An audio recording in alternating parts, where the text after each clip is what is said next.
പ്രേക്ഷക ശ്രദ്ധ നേടി പെണ്ണും പൊറാട്ടും. IFFKയിൽ നിറഞ്ഞ സദസ്. രാജേഷ് മാധവൻ സംവിധാനം ചെയ്ത പെണ്ണും പൊറാട്ടും എന്ന മലയാള ചിത്രം കേരള രാജ്യാന്തര ചലച്ചിത്രമേളയിൽ പ്രേക്ഷക ശ്രദ്ധ നേടിവരുന്നു. ഞായറാഴ്ച മേളയിൽ പ്രദർശിപ്പിച്ച സിനിമ കാണാൻ നിറഞ്ഞ സദസ്സായിരുന്നു ഉണ്ടായിരുന്നത്. യാഥാസ്ഥിതിക ചിന്താഗതിയുള്ള സമൂഹത്തിൽ നിന്നും വേറിട്ട് നടക്കാനും സ്വതന്ത്രമായി ചിന്തിക്കാനും പ്രേരിപ്പിക്കുന്ന ഈ ചിത്രം ഇഷ്ടമില്ലാത്ത സാഹചര്യങ്ങളിൽ നിന്നും ഓടിപ്പോകാൻ തക്ക വിശാലമാണ് ഈ ലോകമെന്ന് ഓർമ്മിപ്പിക്കുന്നു. ഗോവയിൽ നടന്ന അന്താരാഷ്ട്ര ചലച്ചിത്രോത്സവത്തിൽ ഗ്യാല പ്രീമിയർ വിഭാഗത്തിൽ വിജയകരമായ പ്രദർശനത്തിന് ശേഷമാണ് ചിത്രം 30ാമത് കേരള രാജ്യാന്തര ചലച്ചിത്രമേളയിൽ എത്തിയത്.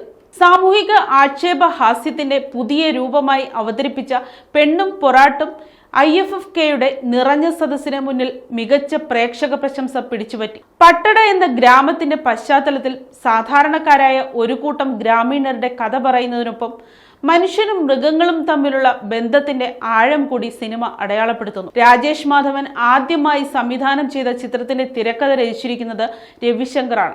ഗോപാലൻ മാസ്റ്റർ, ചാരുലത, ബാബുരാജിന്റെ നായയായ സുട്ടു തുടങ്ങിയ കഥാപാത്രങ്ങളിലൂടെയാണ് ചിത്രത്തിന്റെ കഥാഗതി വികസിക്കുന്നത്. IFFKയുടെ മലയാളം സിനിമ ടുഡേ വിഭാഗത്തിൽ ഡിസംബർ 16, 17 തീയതികളിൽ ചിത്രം ഇനിയും പ്രദർശിപ്പിക്കും.